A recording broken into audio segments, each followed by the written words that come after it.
참된 지혜란 무엇인가? 처음으로 은혜를 나누기를 원합니다. 우리 계속해서 고린도전서 묵상하고 있습니다. 1장, 2장, 3장까지 왔는데 여기에서 가장 많이 등장하는 단어, 계속해서 문제 삼고 있는 것은 지혜입니다. 참된 지혜가 뭔가? 지금 세상의 지혜하고 하나님의 지혜가 서로 대립하고 있죠. 그 교회를 지금 분열시켰던 고린도 성도들은 지금 이 세상의 지혜를 신봉한다, 좇았다고 이렇게 규정하고 있고, 바울은 계속해서 그건 이 세상의 지혜고 어리석은 거고 하나님의 지혜가 참되다, 참된 지혜를 좇으라 이렇게 얘기를 하고 있죠. 그러면 우리 계속해서 반복하고 있지만 이 세상의 지혜하고 하나님의 지혜가 어떤 차이가 있는가? 무엇이 세상의 지혜고 무엇이 하나님의 지혜인가? 물론 중간중간에 나왔지만 다시 한번 정리해 좀 해보려는데, 오늘 이렇게 봤을 때 지혜가 그냥 내용만은 아니에요.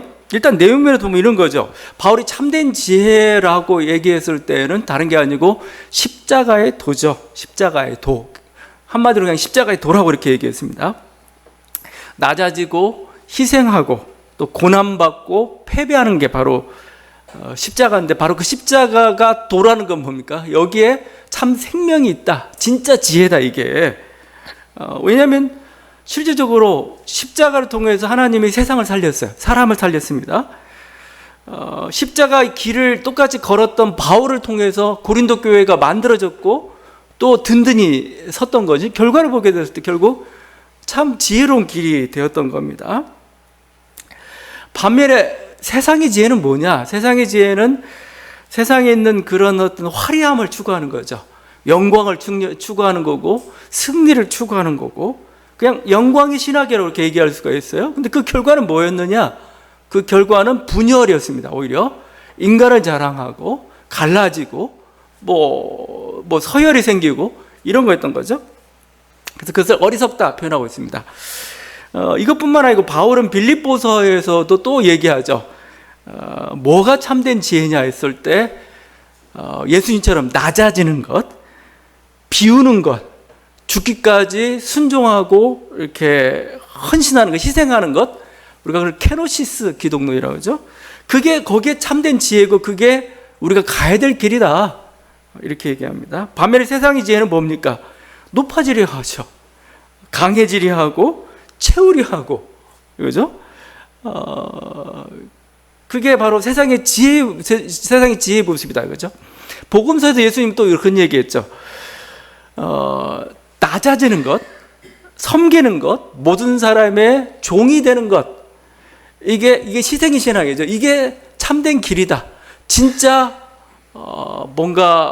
진짜 으뜸이 되는 자, 진짜 높아지는 자, 진짜 높은 자의 갈 길은 낮아지고 섬기고 모든 사람이 종이 되는 겁니다. 반면에 세상의 지혜는 뭡니까? 군림하려고 하죠. 주관하려고 하고 권세를 부리는 것을 이렇게 목표로 하고 있다는 거죠. 그래서 이건 세상의 지혜고 결국 하나님의 지혜를 총체적으로 보여주고 있는 거 바로 십자가의 도다, 지금 이렇게 얘기하고 있습니다. 그런데 우리가 어떤 비움, 낮아짐, 패배, 주목해야 될 것은 그게 목적이 아니라는 겁니다. 그 길을 가야 된다고 하니까 마치 그게 비우는 것, 그게 마치 우리 목적인 것처럼 하는데 그게 목표는 아닙니다. 그게. 그러니까 비우고, 그러니까 텅 비었다는 것, 낮아졌다는 것, 희생한다는 것, 패배한다는 것은 선하지 않아요. 선과 악으로 좋은 거 나쁜 거 해서 봤을 때 선하지 않은 겁니다. 그러니까 그러면 왜 비움을 자꾸 얘기하느냐? 비움이 목표가 아니고 사실은 채움이 목표입니다. 채우기 위해서, 가득 채우기 위해서. 근데 뭐요? 우리가 세상의 욕심으로 가득 차 있죠. 어리석음으로 가득 차 있으니까 이게 진짜를 채울 수가 없는 거예요. 진짜를. 그러니까 뭐요? 비우라는 겁니다. 막 비우고, 욕심도 비우고, 어리석음도 비우고, 자기의 어떤 편견이나 아집도 다 비우고, 비우면 뭐죠? 빈 항아리가 되면 뭐죠? 이제는 진짜 좋은 걸로 채울 수가 있는 거예요. 비움 자체가 목표가 아닙니다. 어떤 이렇게 우리가 왜 낮아져야 되는가? 우리가 왜 희생해야 되는가? 뭐 낮아지고 희생하고 매맞고, 그게 우리의 목표가 아니에요. 우리가 뭐 세디스트입니까? 그냥 우린 정말 낮아지고 우린 매맞아서 즐거워. 그게 아니죠. 낮아지고 희생하는 건 뭐죠? 다른 사람을 살리는 방법이 그 방법이니까 가는 거예요. 이렇게 내가 낮아져야 많은 사람을 실제적으로 살릴 수 있고 섬길 수가 있어요. 그냥 교만하게 내가 목을 굳게 하고 있어서는 그냥 자기 자신만 자유롭고 행복하지 다른 사람 살릴 수가 없어요. 내가 좀 내가 힘들고 내가 수고해야 뭐요? 다른 사람이 편안하고 행복이 주어지잖아요. 그래서 가는 거지. 내가 낮아짐 자체가 목표가 아닌 겁니다. 섬김 자체가 목표가 아니에요. 수치와 고난과 패배도 목표가 아닙니다. 십자가 길은 결국 수치고 패배고 고난이죠. 그건 그냥 악과 싸우다 보니까 어쩔 수 없이 갈 수밖에 없는 길이에요. 그게 왜냐하면 악이 강력하고 악이 폭력으로 지배하고 있는 그 사회 속에서 그러다 보니까 내가 의의 길을 가다 보니까 수치를 당할 수밖에 없어요. 고난을 당할 수밖에 없고 결국은 그 힘에 의해서 내가 짓눌리고 패배할 수밖에 없습니다. 그래서 결국 우리가 십자가의 길로 끝났다면은 그건 지혜도 아니고 어리석음이에요. 정말 어리석음. 근데 십자가가 왜 지혜가 됐습니까? 하나님은 이렇게 십자가에서 패배한 예수 그리스도를 높이셨어요. 부활시키시고 할로 승천시키시고 모든 이름 위에 가장 뛰어난 이름을 줬습니다. 모든 이름이 그 이름 위에 무릎을 꿇을 수 있도록 결국 가장 높여주셨기 때문에 십자가는 빛나는 거고 그건 더 이상 패배가 아닌 거죠. 다시 한번 얘기지만 패배의 길을 가는 게 내가 매맞고 고난받는 게 목표가 아니라는 겁니다.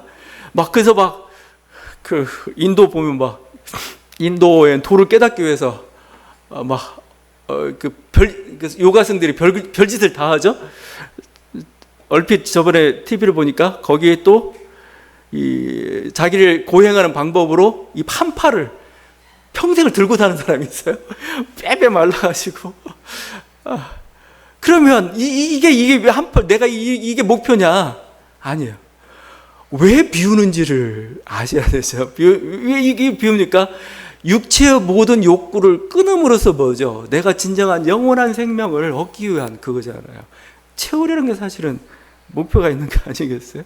패배라는 건 그냥 악이라는 건 고난이라는 건 뭐요? 그냥 내가 하나님 뜻을 따르려는데 악이 저항하다 보니까 필연적으로 주어진 게 패배고 그냥 낮아지는 게 희생인 거예요. 그거 뭐 다른 것도 아닙니다. 그래서 누가복음의 사도행전에서는 십자가를 뭐라고 표현하냐면 너희가 예수를 죽였다 이렇게. 그냥 십자가를 우리 계속 뭔가 거기서 그 십자가 자체에서 뭔가 의미를 찾아보려고 하잖아요. 근데 누가는 사도행전에서는 뭐요? 너희가 메시아를 죽였다. 너희의 완악함이 너희 메시아를 죽였다. 그것 때문에 너희 심판을 면치 못할 것이다. 이렇게 오히려 심판의 메시지로 가요. 근데 어떻게 패배가 승리가 되었는가? 하나님이 개입했기 때문에 그렇습니다. 하나님이 그를 살리셨고 또 그 하나님 뜻에 순종하는 그 순종을 보시고 하나님이 감동해서 이제는 가장 높은 자리에 올리셨어요. 그야말로 전쟁터에서 가장 큰 공과를 세운 거나 마찬가지고 전쟁터에서 정말 하나님 뜻이 무엇인가를 세상에 보여준 사람이기 때문에 가장 높은 이름으로 이렇게 올려주셨던 것이죠. 그래서 승리가 된 거죠.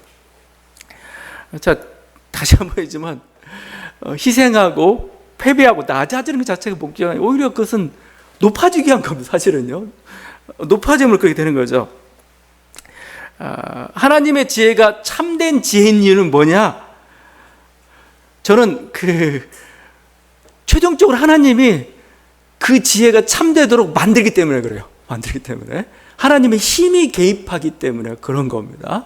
물론 그 자체가 십자가의 도라는 그 자체 내용적으로도 뭔가 우리들에게 참된 어떤 하나님의 지혜를 주실 수 있습니다. 그런데 십자가의 도가 참된 것은 뭐냐면 하나님이 십자가의 도를 승리로 바꿔주시기 때문에 그렇다는 거죠, 지금. 그래서 이 파워가 사실은 중요합니다. 힘이 중요합니다. 이 지식과 관련돼서 항상 지식은 힘이라는 걸 얘기해요. 베이컨이 그런 얘기했죠. 지식은 힘이다. 아는 것이 힘이다. 뭐 우리 옛날에 뭐 항상 학교표 아는 것이 힘이다. 아는 건 정보를 많이 알고 지식을 많이 알면 뭔가 과학기술을 개발하고 도구를 만들고 뭔가 그것 때문에 부나 명예나 또 많은 정보를 알고 있으면 정보기관이 무서운 게 많은 정보를 알고 있다는 거잖아요. 그 자체가 권력이고 그래서 뭔가 정말 아는 것이 힘이에요. 근데 이걸 뒤집은 사람이 있습니다. 푸코라는 사람. 푸코가 포스트 모던 철학자인데 이 사람이 이 말을 뒤집어 버렸어요. 뭐라고 했냐면 권력이 지식이다 했습니다. 힘이 지식이다 합니다. 힘이. 반대로 지식이 힘인 게 아니고 권력이 힘이 지식이다 이렇게 얘기를 해버렸어요. 왜냐하면 보니까 세상 이치가 권력을 잡은 자가 뭐예요? 지식을 정의해요. 지식을 정의합니다. 지식을 또 그 지식을 강요해요. 그래서 권력이 너는 비정상이야, 너는 악이야 라고 정하게 되면 그 소수자는 악이 되는 거예요. 차별을 당해도 무방한. 예를 들면 종교 권력이라는 게 더 무섭죠. 그냥 여자가 운전하는 것 자체가 무슨 죄예요. 근데 이슬람권은 그 죄가 돼요. 그래서 그래서 결국 사형에 그것 때문에 지금 결국 그 자유화를 부르짖으면서 일하는 계속해서 이렇게 수많은 생명들이 이렇게 죽는 그런 일까지 또 법정에서 너는 악이야라고 이렇게 규정을 하고 있죠. 파워가 지식을 지금 결정하고 있는 겁니다. 뭐 중세사회도 마찬가지죠. 성경이란 권력이 어떻게 했습니까? 천동설이 맞아. 과학을 제껴버리죠. 그러니까 이게 이런 거죠. 요즘도 갑자기 뭐 일본의 그 오염수, 핵 오염수 방류로 말미암아서 때 아닌 과학 논쟁이 벌어졌어요.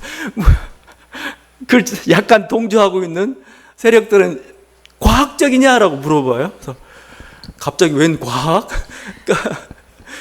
전혀 과학도 모르는 사람이, 과학에도 관심도 없던 사람이 자꾸 과학을 얘기하고 지식을 얘기하기 시작했습니다. 진리를 얘기하기 시작했죠. 왜냐하면 자기의 이론을 정당화하기 위해서. 근데 이게 파워가 있으면 그게 과학이 될 겁니다. 근데 지금 보니까 파워가 없어요. 파워가 없어가지고 그냥 과학을 빙자한 식이 돼버리고 말았지만, 여러분 지혜라는 건 하늘에 떠 있는 그런 관념이 아니, 그건 지혜라고 볼 수가 없어요. 현실화하는 능력까지 동반돼야 참으로 이렇게 지혜라고 하죠. 힘이 없는 지혜는 정말 허무해요. 허무해. 하나님의 지혜가 지혜인 이유는 뭐냐면은 하나님 그 힘을 사용해서 그것을 실현시키는 기 때문에 그런 겁니다. 그래서 거기 오늘 말씀에 잘 나타나 있던 19절이죠. 하나님은 지혜 있는 자들로 하여금 자기 꾀에 빠지게 하신다. 그죠? 왜 세상의 지혜와 하나님의 지혜를 나누고 하나님의 지혜가 옳다고 하느냐면은 하나님이 뭐예요? 이런 세상의 지혜들을 자기 꾀, 자기는 뭐 모든 꾀를 내서 했는데 그건 허무하게 만들어버린다는 거죠. 어리석게 만들어버린다는 거죠. 하나님은 그 계획을 틀어가지고 무력화시켜버린다는 겁니다. 세상의 지혜가 헛것이라고 하죠. 헛것인 이유는 뭐냐면 그들이 원하는 결과를 못 얻도록 만들어버려요. 그런 결과들이 안 나타나요. 이렇게 가설을 세우고 이렇게 하면 나타날 거라고 생각했는데 나타난 건 괴물이에요. 괴물이죠. 그러니까 뭐 해겔 같은 뭐 역사 철학이니 뭐 다 얘기하면서 뭐 그냥 절대 정신이 그 역사에 뭔가 이렇게 자기의 그것을 실현하는 대단한 얘기를 많이 해놨어요. 근데 거기서 등장한 건 나폴레옹이었어요. 거기서 등장한 건 나중에 또 히틀러가 등장하기도 하고, 그들이 역사 정신이라고, 절대 정신이라고 이렇게 하면서 이렇게 나오고 있죠. 하나님 뭐 헛것으로 만들어버린다. 니네가 뭔가 역사에 뭔가를 꿰뚫고 있다고? 아니야. 얼마나 어리석은데, 이렇게. 그러니까 십자가의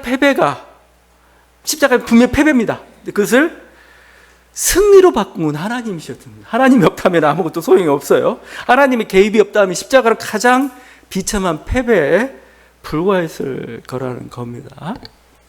우리들이 지금 참된 지혜라고 했을 때, 그래서 중세 수도원이나 아니면 뭔가 약간 신비적인 사상 속에서 얘기하는 고난 자체가 목적이 아니에요. 고난 자체가. 우리는 뭐예요? 삶입니다. 삶 속에서. 왜 고난이 있느냐? 그건 악이기 때문이고 피치 못할 그 사정이고, 또 뭐죠? 그 고난을 겪어야만 결국 온전한 생명에 이룰 수 있기 때문에 고난을 겪는 거지. 왜 쓸데없이 고난을 자초합니까? 그러니까 사실 그래서 종교개혁자들이 수도원을 다 없애버렸습니다. 수도원은 이건 하나님 뜻이 아니야. 왜? 수도원은 스스로 자기를 고행시키는 거잖아요, 안에서. 수도원은 잠깐 필요해요, 잠깐. 그냥 우리들이 너무 세상에 찌들어 있으니까 그걸 비우기 위해서 하지만, 하나님께서 우리들이 원하는 건 삶입니다. 삶의 충만함입니다. 삶의 충만함.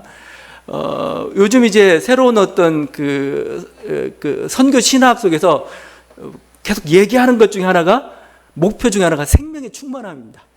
하나님은 예전에는 하나님의 선교해가지고 하나님이 뭐 이렇게 앞서서 일하신다 막 쭉 얘기하면서 했는데, 요즘은 자연 생태계 문제에 또 인간의 여러 가지 뭐 소수자 문제, 이 모든 것들을 다 통합하는 단어가 뭐가 있을까 하다가 생명의 충만함이라는 표현을 쓰기 시작했습니다. 그러니까 하나님은 생명의 충만함을 위해서 달려가고 그렇게 하길 원한다는 겁니다. 그러면 왜 우리가 갑자기 비우고, 왜 낮아지고 자기를 때리고 채찍질하고 왜 하느냐? 이 충만의 생명이 독으로 가득 차 있어요. 독으로 가득 차 있으니까 뭐 독을 비우는 거죠. 독을.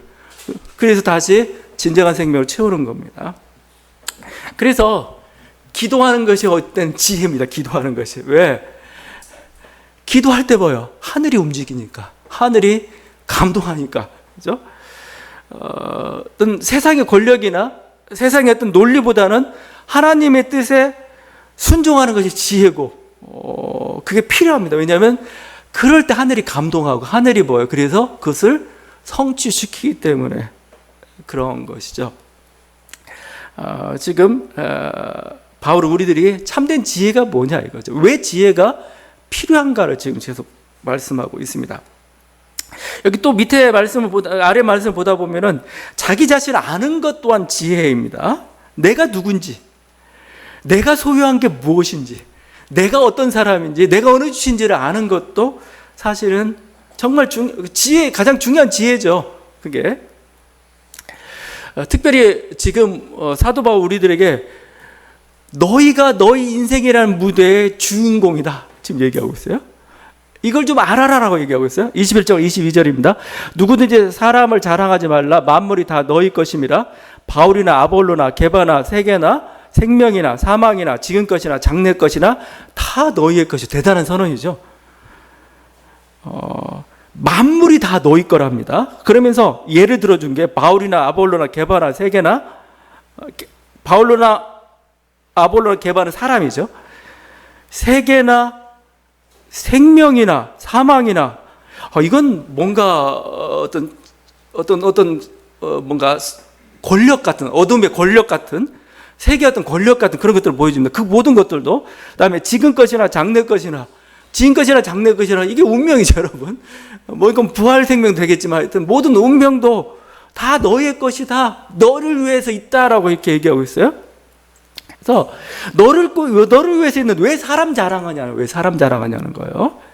지금 고린도 교인들이 뭐예요? 뭘 자랑하냐면 자기는 바울 편이라는 겁니다. 자기는 아볼로 편이라는 거예요. 자기는 게바 편이라는 거예요. 나는 이 편이고 지금 이 생각은 누구의 생각이고. 근데 이게 중요한 게 아니에요. 이게 중요한 게 아니죠. 사도 바울은 지금 뭐라고 하죠? 네가 주인공인데 네 생각이 중요하지. 네 생각이. 왜 누구 생각 아니면 누구의 영광이냐 이거예요. 아니라는 거죠. 사도나 사역자는 누구냐? 하나님이 당신을 살리려고, 하나님이 당신을 양육하려고 보낸 종들일 뿐이다. 사역자일 뿐이다. 우리는 너희를 섬기는 사람들이야. 왜냐하면 너희가 잘 돼야 돼. 너희가 올바른 지식 안에서 올바른 구원을 받고 그런 인간다운 삶을 살아가야 돼. 이거죠. 그를 보필한 사람들 바로 우리다라고 얘기하고 있어요. 여러분, 교회도 마찬가지입니다. 교회도 굉장히 이기적으로 좀 바라보고, 이기적으로. 왜냐하면 교회는 나의 필요를 위해서 있는 겁니다. 사실은 나의 필요를. 여러분이 계산해 볼 때 교회가 별 필요가 없다 싶으면 이제 그만 안 다녀도 괜찮아요. 이 교회는 나에게 도움이 안 돼. 영적이든 육적이든 뭔가 이렇게 채워주고, 그래야 이렇게 되는 거지. 이게 도무지 뺏어가기만 하지 아무것도 안 줘. 그럼 교회가 사도 바울대로 얘기하면 이게 아닌 겁니다. 이게 아닌 거예요. 우리 한 사람을 위해서, 바로 당신을 위해서 이렇게 존재한다는 거죠. 그래서 이건 그 모든 뭐 학교에서 학생들을 가르칠 때도 막 그러죠. 항상 이렇게 글 쓰라고 항상 남의 얘기만 자꾸 얘기해요. 남의 얘기 좋아요. 남의 얘기. 근데 남의 얘기가 중요한 게 아니고 바로 자기 얘기가 중요한 거. 자기 얘기. 그 남의 얘기를 자기 것으로 만들어 가지고 자기를 얘기를 해야 되죠. 아, 누가 이랬더라. 누구 그럴 수도 있어요. 그렇지만 그게 결국 나에게 무슨 의미가 있는가를 물어보는 거고, 나는 그래서 이렇게 생각한다가 이게 중요한 거죠. 근데 우리는 그게 참 안 돼요. 안 돼요. 그냥 누가 이랬다더라. 모든 스승이나 모든 어떤 이념이나 이 모든 것들은 우리들이 그렇게 바라봐야 된다. 우리가 이념의 노예가 될 필요가 없어요. 웬 자유민주주의가 웬 그게 도움이 되면 우리 쓰는 겁니다. 도움 안 되면 버려버려야 돼요. 다른 거 하다가 이게 도움이 되네. 그럼 받아들이고 아니면 버려버리고 그래야지. 중요한 건 사람인 겁니다. 사람. 바로 우리 자신인 겁니다. 근데 이게 그냥 우리 어떻게 보면 이념의 노예가 되어 있어요. 여러분이 이념의 노예가 되면 그 이념이 여러분에게 뭐 해줄 것 같아요? 아무것도 안 해줘요. 아무것도. 오히려 여러분의 영혼을 갉아먹을 겁니다. 그런 존재에 대해서는 안 되는 거죠. 그래서 제가 전에도 얘기했지만 어떤 분은 꼭 SNS 좀 활발하죠. 근데 그렇게 얘기합니다. 그냥 댓글 쓰는 인생 되지 말라고 해요. 댓글 쓰는 몸글 쓰는 인생 되라. 몸글이란 건 뭐예요? 자기 생각을 집어넣고 방향을 바꿔가는 거죠. 댓글은 뭐예요? 그 방향에 대해서 뭐 그냥 좀 이렇게 뭐 끄적끄적 자기 속에 있는 것들을 막 이렇게 뭐 반대하네 어쩌려니 뭐 그냥 이 다는 그런 어떤 꼬리 같은 그런 인생인 거죠. 그게 아니고 자기 생각과 자기 주장과 그걸 가지고 이렇게 펼쳐져가는. 지금 바울이 그래요. 바울이 야 모든 게 다 니네 거고 네가 주인공인데 왜 너는 그 사람을 자랑하고 뭔가 이렇게 이래라는 거지. 지금 얘기하는 게 심지어 만물이 다 너희니까 만물 온 우주가 나를 위해 존재한다는 겁니다. 온 우주가 나를 위해서. 참 대단한 말이죠. 하나님이 별을 만드신 이유는 이건 우주 속에서 지구 속에서 보면 우주 생각하면 정말 겁도 안 날 정도로 엄청나게 큽니다. 근데 하여튼 그게 어떻게든 밤하늘에 이렇게 해가지고 밤하늘 별들이 반짝반짝하고 있어요. 그래서 그런 것들이 뭐 수십억 수조 개의 막 별들이 지금 막 이렇게 반짝반짝하고 있습니다. 근데 이 밤하늘에 이렇게 수많은 별들을 박아놓으신 이유는 뭐예요? 하나님이 밤하늘을 아름답게 너 보기에 네가 보기에 좀 너무 깜깜하면 재미없잖아요. 별들도 밖에 있어야 조금 밤하늘이 아름다운데 밤하늘을 그렇게 아름답게 너를 이렇게 지으신 거야. 그렇게 세상을 만든 거야. 바로 그런 말이나 마찬가지입니다. 심지어 생명이나 사망이나 현재나 미래도 다 너희 것이라고 얘기하죠. 운명이나 보이지 않는 세력도 바로 우리를 위해서 존재한다. 지금 것이나 장래 것이나 이게 운명이에요. 운명. 그것도 바로 너를 위해서 존재한다 이렇게 얘기하고 있어요. 너희 것이다 얘기하고 있어요. 근데 사실 이게 그냥 우리들에게 힘을 주는 말씀이 아니고 실제 그렇습니다. 왜냐하면 세상은 내가 바라보는 세상이에요. 내가 바라보는 세상. 그러니까 여러분이 바라보는 세상이 세상이에요. 여러분이 바라보지 않는 건 의미가 없어요. 의미가 없습니다. 그래서 심지어는 여러분이 사라지면 세상도 사라져요. 우주도 없어져 버리는 겁니다. 우주도. 그래서 저는 항상 하는 얘기가 태초가 언제냐? 여러분이 태어나던 날이 태초예요.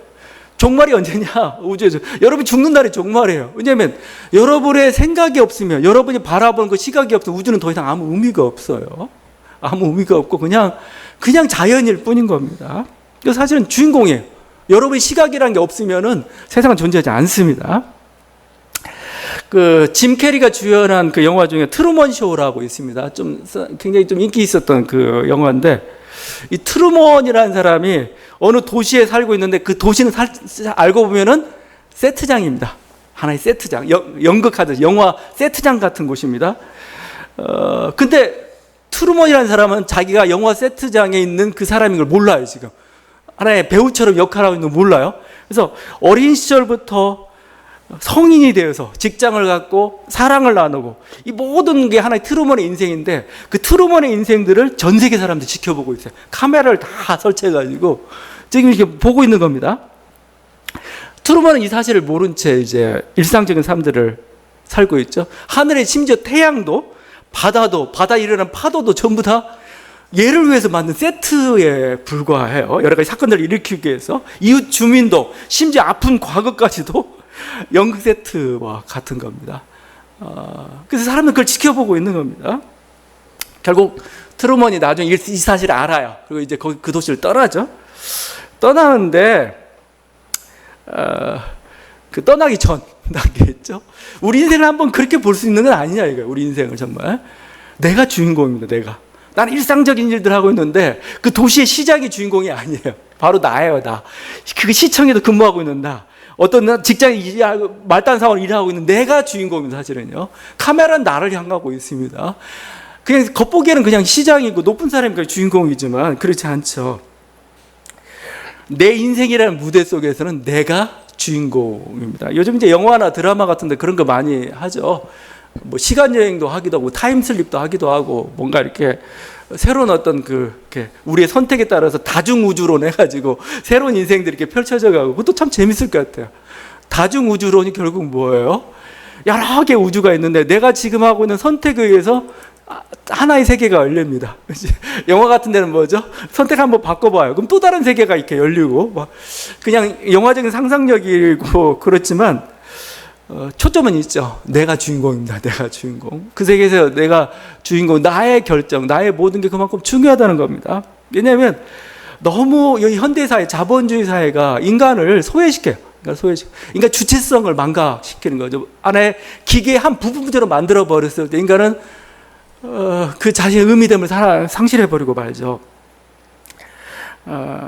근데 이게 그렇다는 거고 제가 얘기했던 최소한도 내 눈으로 내가 세계를 바라본다는 면에서는 그럴 때만 세계가 의미를 갖는다는 면에서 내가 주인공은 사실은 맞아요. 그게.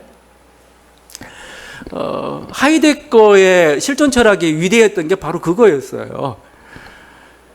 여러분 그 세계를 바라볼 때 그동안은 인간 추상을 봤어요. 그러니까 신과 인간 이런 개념 속에서 인간이라는 보편적 존재가 어떻게 철학을 사유하고 어떻게 진리를 탐구하고 이랬는데 갑자기 하이데거가 그 방향을 바꿔버렸어요. 어떻게? 인간이 도대체 누구냐는 거예요. 인간이라는 존재. 인간이라는 존재는 뭐죠? 아침에 막 깨어나서 엄마의 잔소리를 들어야 되고 또 직장 가기 싫어가지고 끙끙대도 결국 가서 지하철 이 인간이란 겁니다. 이 인간이 뭐요? 진리를 철학을 사유한다는 거죠. 거기서부터 출발하다 보니까 좀 개념들이 달라지기 시작했어요. 이게 철학을 보는 눈들이 달라지기 시작했던 거죠. 바로 그겁니다. 여러분 우리 자체라는 존재가 내 실존하는 자체가 얼마나 중요한지 몰라요. 그래서 최소한 우리 눈으로 세상을 바라보는 것, 그 선생 내가 주인공이고 하나님이 바라볼 때도 실제 그래요. 하나님은 뭐요? 우리가 주인공, 우리만 바라보고 있습니다. 나 한 사람만. 그건 마치 부모가 자기 자녀를 바라보는 것과 마찬가지죠.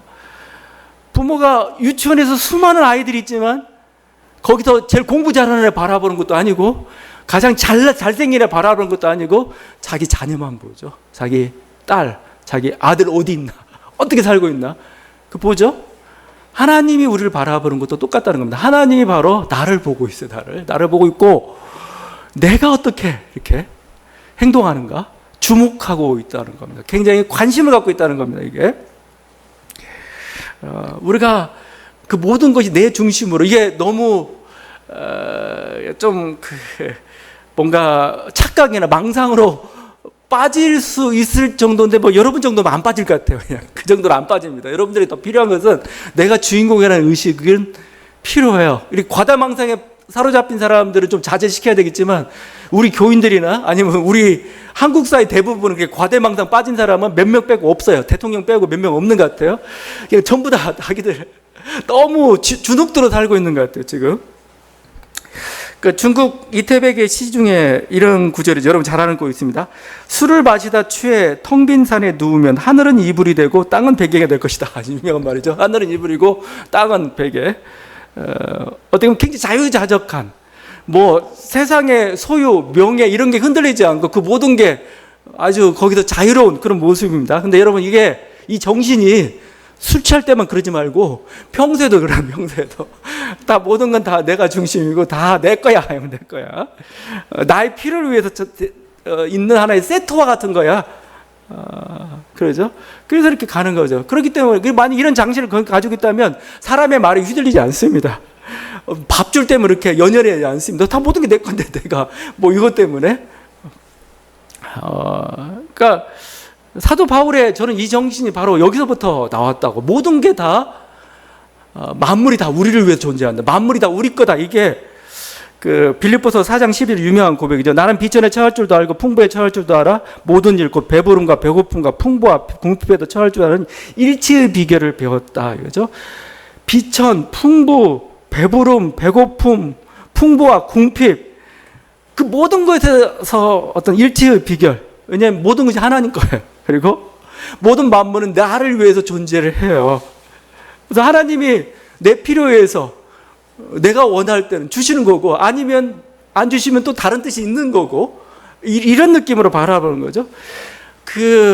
이런 믿음이 있었기 때문에 그 땅 한 평 없는 바울이 굉장히 이 자유함과 대범함을 가질 수가 있었던 겁니다. 다시 한번 이게 바로 우리 자신을 아는, 우리들이 어떤 존재인지.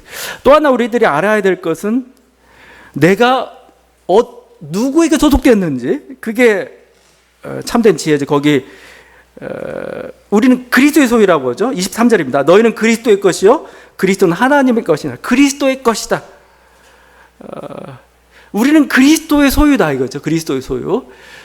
이것은 뭐 그리스도의 소유니까 아마 그리스도의 소유물이 될 수도 있고, 그러니까 그리스도가 우리 주인이란 말 될 수도 있고, 그리스도의 것이라고 할 때는 그리스도가 사랑하는 연인이 될 수 있는 거고, 또 친구가 될 수 있는 거고, 그렇죠?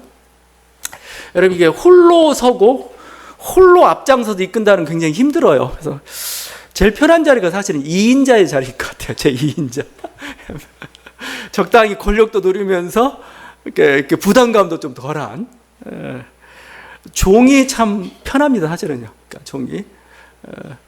저도 이제 인생에서 가장 행복했던 때가 언제냐라고 했을 때는 고등학교 고3 시절이었다고 봐요. 왜냐하면 공부만 하면 됐어요. 다른 거 아무것도 안 해도 돼요.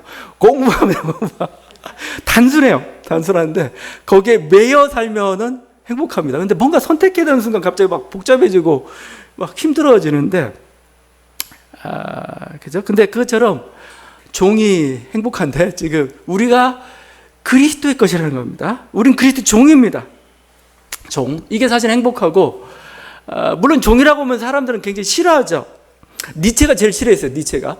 니체는 주체적 인간 초인을 굉장히 강조했죠.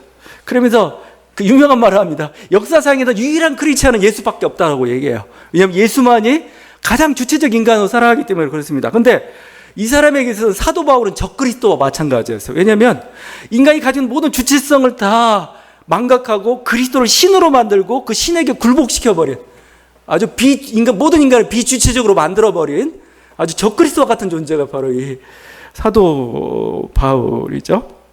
아마 현대인들은 그런 어떤 니체의 정치를 실현한 사람들입니다. 신을 포기하고 우리 신을 떠나가지고 자유를 외쳤던, 우린 자유의 길을 갈 거야. 근데 그 모습은 마치 탕자와 같아요. 탕자. 우리 아버지 집에 있는 건 내가 뭔가 소속되어 있고 불편해, 부자유해, 나는 자유할 거야 라고 갔습니다.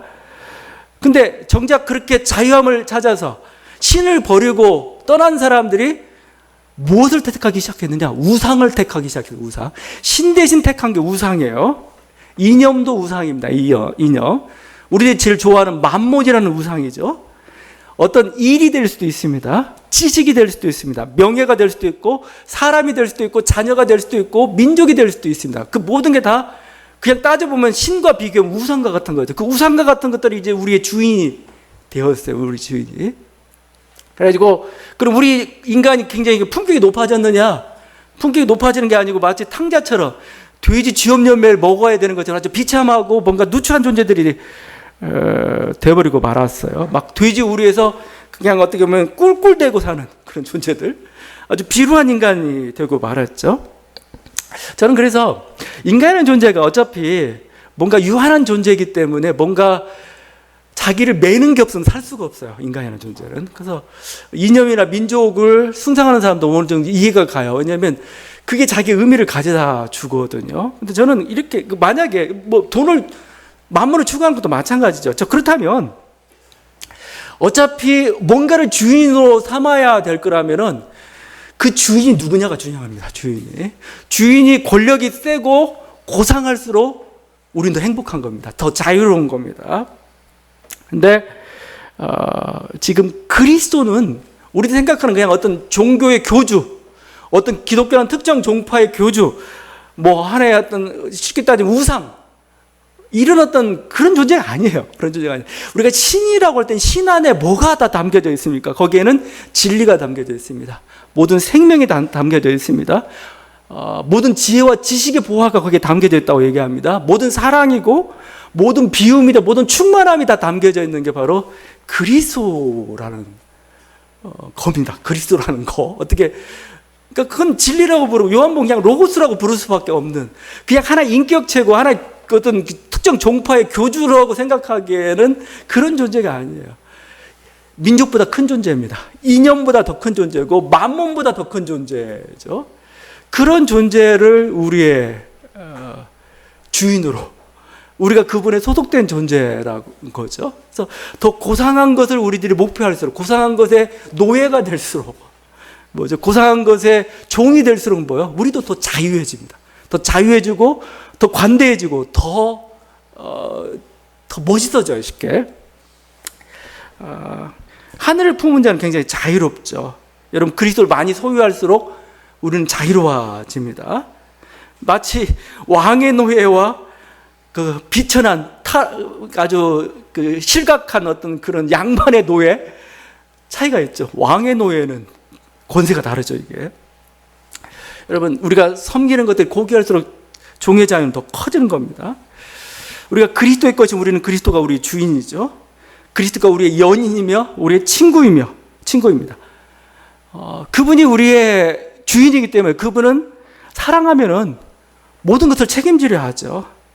사랑하면 가장 좋은 것을 주려고 하죠. 그게 사랑이고 그게 소유 관계에서 발생하는 거 아니겠습니까?